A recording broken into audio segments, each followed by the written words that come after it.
नमस्कार, मनी गुरु की इस खास पेशकश में आप सभी का स्वागत है। मैं हूं स्वाति रायना। त्योहारों के समय में लोगों के मन में अक्सर सवाल उठता है कि जो एक मुश्त पैसा हाथ में आया है उसका किया क्या जाए। त्योहारी सीजन में मन करता है नई नई चीजें खरीदने का, और वो खरीदारी छोटी से छोटी चीज से लेकर बड़ी से बड़ी चीज तक हो सकती है। मसलन आप एक घर खरीदने की भी सोच सकते हैं, लेकिन क्या वाकई आपको इस पैसे से घर खरीदकर ईएमआई भरनी चाहिए या फिर इससे निवेश करना चाहिए? ये एक ऐसा सवाल है जो लोगों के मन में खासा उठता है। इसी पर आज हम चर्चा करेंगे और समझने की कोशिश करेंगे कि क्या है सही तरीका और दोनों के अपने अपने फायदे क्या हैं। हमारे साथ दो बेहद ही खास एक्सपर्ट्स हैं, परिचय उनका करा देते हैं। प्रवीण वाजपेयी, फाउंडर फिनफिक्स, और साथ ही Harshvardhan Rungta, certified financial planner, Rungta Securities. Praveen और हर्षवर्धन दोनों का बहुत स्वागत करते हैं मनी गुरु के आज के इस खास कार्यक्रम में। और चूंकि काफी अच्छे दिन चल रहे हैं, पवित्र दिन चल रहे हैं, त्योहारी सीजन में हर किसी का मन करता है कुछ खास, कुछ नया किया जाए। ऐसे में क्या सही रहेगा और किसको क्या सूट कर सकता है, इसको हम थोड़ा समझने की कोशिश कर लेते हैं। और जैसा मैंने शुरुआत में बोला, ईएमआई सही है या फिर एसआईपी सही है, इसका एक कोई शायद एक जवाब नहीं हो सकता, लेकिन हम दोनों के अपने अपने फायदे समझने की कोशिश करेंगे। प्रवीण, आपसे अगर शुरुआत करें तो किन बातों का ध्यान में रखते हुए किसी को सबसे पहले तो ये डिसाइड करना चाहिए कि हाथ में अगर किसी के पैसा है तो वो एक नया घर खरीदने में लगाया जाए या फिर उसको निवेश किया जाए कहीं पर? नमस्कार स्वाति जी, एंड आपके सभी दर्शकों को और आपको फेस्टिविटीज नवरात्र की बहुत सारी शुभकामनाएं। ये एक बहुत इम्पोर्टेंट डिसीजन है और मेरे ख्याल से ये एक अक्सर डिलेमा क्रिएट करता है निवेशकों के माइंड में कि उस पैसे का कैसे यूटिलाइजेशन किया जाए, कि आप घर खरीदें या आप उसको इन्वेस्ट करें। मेरे ख्याल से कुछ बेसिक रूल्स हैं जिनको हम शुरुआत में देख सकते हैं। अगर कोई निवेशक ये सोच रहे हैं कि उनका फर्स्ट हाउस है, तो वहां पे एक इमोशनल कंपोनेंट बहुत ज्यादा जुड़ जाता है। पर क्या वो हाउस उनके रीच में है, कितनी ईएमआई बनती है, उन चीजों का ध्यान देना जरूरी है। तो कुछ बेसिक रूल्स को वो चेक कर सकते हैं। अगर उनके पास उनको लगता है कि 20 to 25% का डाउन पेमेंट का अमाउंट है, तो वो सोच सकते हैं कि वो उतना डाउन पेमेंट करें और बाकी रकम से अपनी ईएमआई भरें। पर ईएमआई जब भरते हैं तब जो आपका इंटरेस्ट का कंपोनेंट है वो भी आपके जो ओवरऑल इनकम है उसका बहुत ज्यादा हिस्सा नहीं बनना चाहिए। हम एक अपर लिमिट लेके चलते हैं कि 40% से ज्यादा आपका इंटरेस्ट कंपोनेंट ना बने। और उसके साथ साथ ये भी बहुत जरूरी है कि जो आपने ओवरऑल इनकम आपकी इनकम के हिसाब से घर की एक प्राइस चूज की है कि आप कितना बड़ा और कितना महंगा घर लेना चाहते हैं, वो भी आपके 3 to 5 टाइम से ज्यादा ना हो। सो इन कुछ बेसिक फैक्टर्स को देखते हुए सोच सकते हैं कि क्या वो निवेश करें या उस पैसे को इन्वेस्ट कर दें और फ्यूचर के लिए थोड़ा पोस्टपोन कर दें उस बाय को। तो मेरे ख्याल से स्वाति जी यहाँ पे इन बेसिक 3-4 चीजों से शुरुआत करके डिसाइड कर सकते हैं। और इसके साथ साथ ही अगर उनके ऑलरेडी कुछ लोन्स, एग्जिस्टिंग लोन्स हैं, तो उनको प्रोडक्टिव और अनप्रोडक्टिव बास्केट्स में डिवाइड करके वो उनको पे अप करने का भी सोच सकते हैं, इससे पहले कि वो किसी नए इन्वेस्टमेंट में जिसमें ईएमआई इन्वॉल्व है उसमें वो इन्वॉल्व हो। तो आपको कुछ बातों का ध्यान में रखते हुए, जैसा प्रवीण बता रही हैं, एक तो ओवरबर्डन भी नहीं होना है कि हाथ में पैसा भी है और उससे एक टेंशन ही ले ली मोल। तो काफ़ी स्मार्ट टिप्स बताए प्रवीण ने ये जानने और समझने के लिए कि आपके लिए सही एक उसको आंकने का तरीका क्या हो सकता है, कि आपके लिए बेस्ट क्या है। आप नया घर खरीदना चाहते हैं, उसके लिए ईएमआई देना चाहते हैं, शुरुआत उसकी करना चाहते हैं, एसआईपी की शुरुआत करना चाहते हैं। पर जब हाथ में पैसा आता है, हर्षवर्धन, यहाँ पर मैं आपसे ये समझना चाहती हूँ कि जिन लोगों का एग्जिस्टिंग लोन चल रहा है, और सबसे ज़्यादा मैं अगर होम लोन के बारे में समझना चाहूँ, या बहुत ही हाई पेइंग क्रेडिट कार्ड के लोन होते हैं, पर्सनल लोन होते हैं, एक मुश्त पैसा हाथ में आने पर क्या आपको ये सही लगता है कि लोन को चुका ही दिया जाए? मतलब अगर पास में पैसा आए तो कम से कम इस झंझट से दूर हो जाए कि कर्ज अभी है, पार्टली प्री पेमेंट कर दें, या फिर अगर एक छोटा कर्ज होता है किसी का, क्रेडिट कार्ड का बिल ही सही, उसका पेमेंट ही सही, उसको भर दिया जाए, कम से कम उस एक एंगल से निश्चित हो जाए और उसके बाद हम निवेश की शुरुआत करेंगे या बाकी चीजों के बारे में सोचेंगे। क्या सही तरीका हो सकता है? देखिए स्वाति, आपने बहुत ही अच्छी चीज के बारे में पूछा है। कारण ये है क्योंकि आपने जिन लोन्स के बारे में बात किया है वो है क्रेडिट कार्ड आउटस्टैंडिंग, जिसमें आप रिवॉल्विंग क्रेडिट ले रहे हैं या उसमें आपका आउटस्टैंडिंग है, और दूसरा आपने पर्सनल लोन का। तो अगर हम इन दो लोन्स की अगर से बात करें तो इट्स अ नो ब्रेनर, इसमें दिमाग लगाने की बिल्कुल जरूरत नहीं है। आपके पास अगर कोई लमसम अभी आता है, पहला पहला काम आपको यही करना है कि इन दो लोन्स को अगर आपके पर हैं, क्योंकि ये बहुत हाई इंटरेस्ट वाले लोन्स होते हैं, तो अगर आपके पास ऐसी कोई आउटस्टैंडिंग है या ऐसे लोन्स हैं तो आपको पहले इन्हें चुकाना जरूर चाहिए। इसमें कोई डिस्कशन ही नहीं है। सिर्फ एक चीज का ध्यान रखना होगा आपको, जब आपके पर्सनल लोन का मान लीजिए टेन्योर बाकी है अभी और आप प्री पेमेंट करते हैं, तो हो सकता है कि उसमें एक प्री पेमेंट पेनल्टी भी लगे जो थोड़ी हाई होती है। लेकिन मैं उसके अलावा आपसे कह रहा हूँ कि अगर प्री पेमेंट पेनल्टी लगती हो फिर भी आपको अपना ये हाई इंटरेस्ट बेरिंग लोन्स जो है उन्हें आपको बंद कर देना है।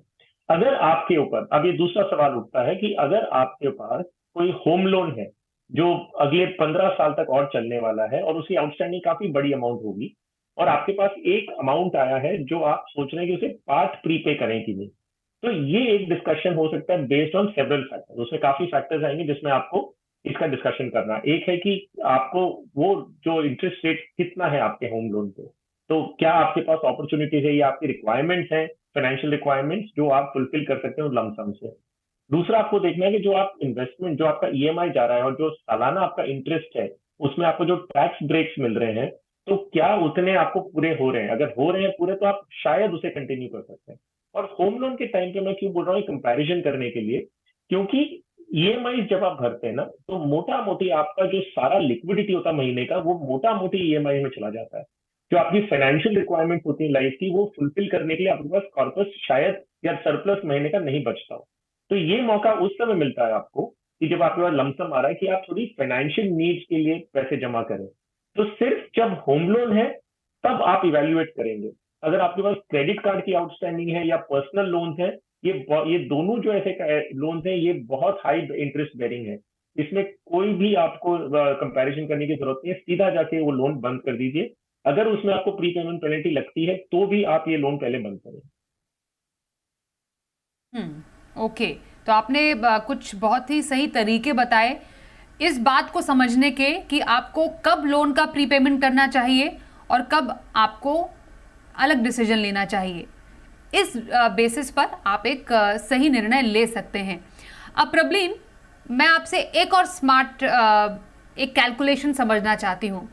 मानिए किसी का 50 लाख का होम लोन चल रहा है और 20 साल का होम लोन है 50 लाख का, और उसी के अकॉर्डिंगली उनका ईएमआई बनता है, उस पर फिर जो एडिशनल इंटरेस्ट आप देते हैं, ब्याज बन रहा है, और फाइनली आपको 1 करोड़ के घर पर आपने 50 लाख का होम लोन लिया है।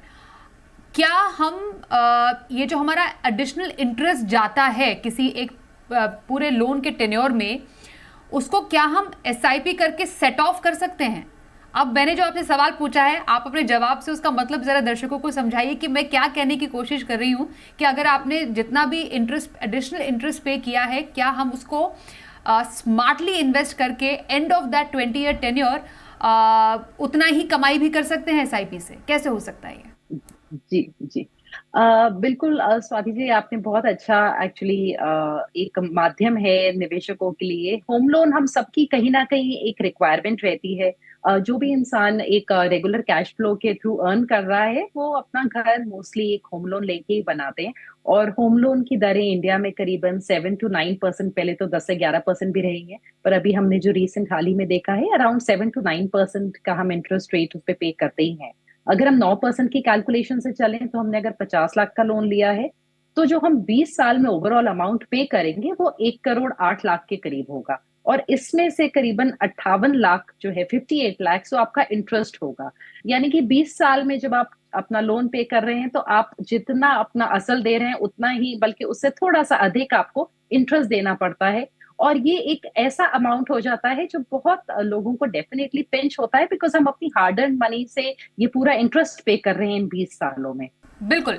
मैं प्रबलीन से पूरी जो कैलकुलेशन है, गणित है, एक बार फिर से समझती हूँ कि आखिरकार कैसे हम एक 50 लाख के होम लोन के ब्याज की भरपाई कर सकते हैं 20 साल के बाद। Prableen, please continue. जी जी। तो अगर स्वाति जी यहाँ पे हम मान के चलें कि उनने एक 7-7.5 हजार की एक SIP डाल और उसको हमने 20 साल तक कंटिन्यू रखा, जिसपे उनको करीबन 12% का हम मान के चल रहे हैं इंटरेस्ट मिला। तो वो एक ऐसी कंपोनेंट है उस SIP से, वो उनके पूरे इंटरेस्ट के बराबर होगा जो उनने 20 साल में पे किया है। इसी तरीके से अगर वो करीबन एक 5,000 की SIP कर दें और उस 5,000 की SIP पे एक स्टेप अप ले लें 8% का, तो भी वो एक ऐसी रकम जुटा पाएंगे जिसका जो ग्रोथ कंपोनेंट है वो उनके इंटरेस्ट अमाउंट को सेट ऑफ कर देगा। तो इस तरीके से आप एक बहुत छोटी रकम के साथ एक SIP के माध्यम से अपना जितना आपने इंटरेस्ट पे किया है उसको अर्न कर सकते हैं एक छोटी सी रकम से। और अगर आपको मार्केट से ज्यादा रिटर्न मिल गए करीबन 15% तक, तो सिर्फ 5,000 की SIP से भी आप आराम से ग्रोथ देख पाएंगे 58 लाख तक की। और उसके बियॉन्ड आपका जो आपने खुद असल डाला होगा SIP के माध्यम से, वो तो भी आपके पास आएगा बचा हुआ।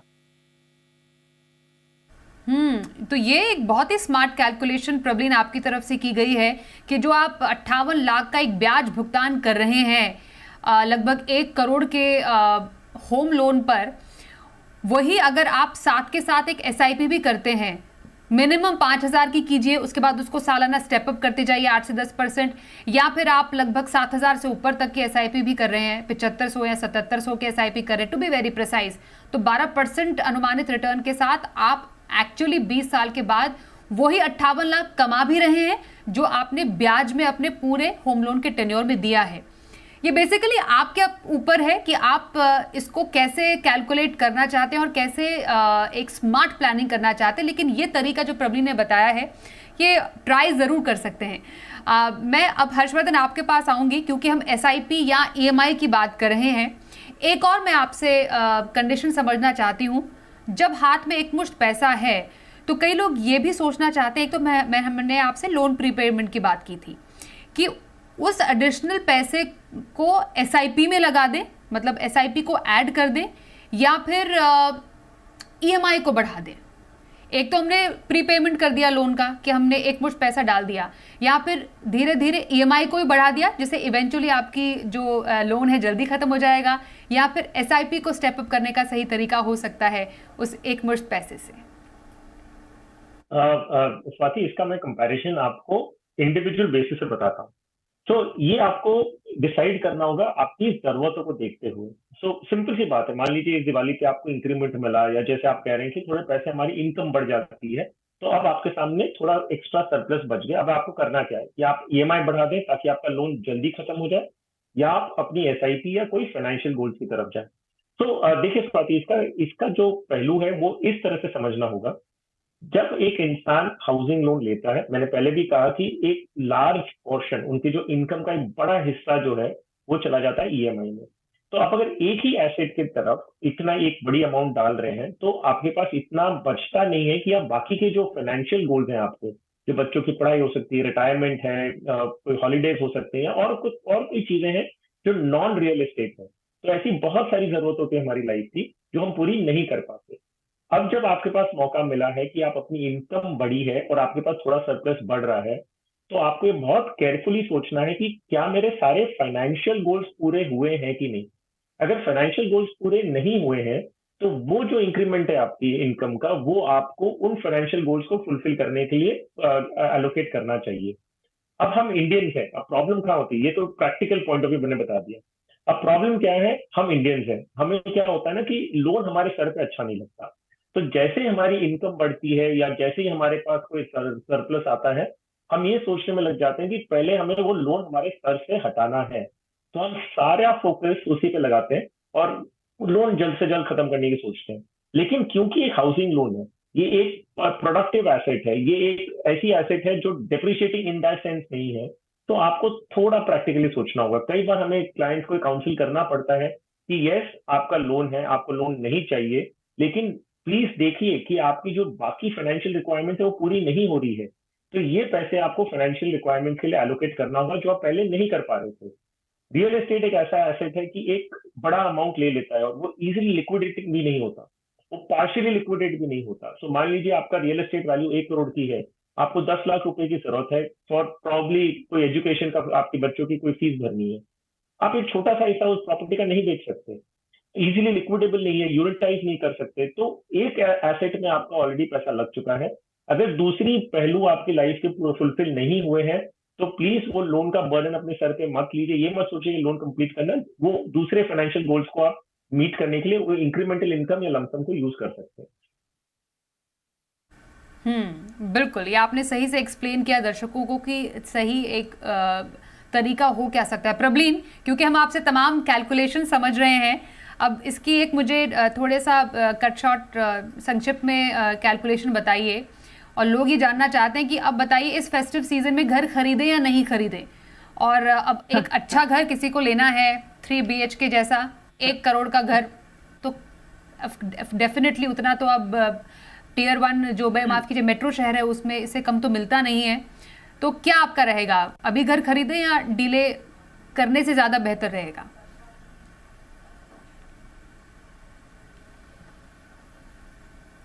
जी स्वाति जी, आज के टाइम पे अगर हम देखें जो रियल एस्टेट मार्केट है इंडिया में करीबन 5 to 8% की हम ग्रोथ देख रहे हैं।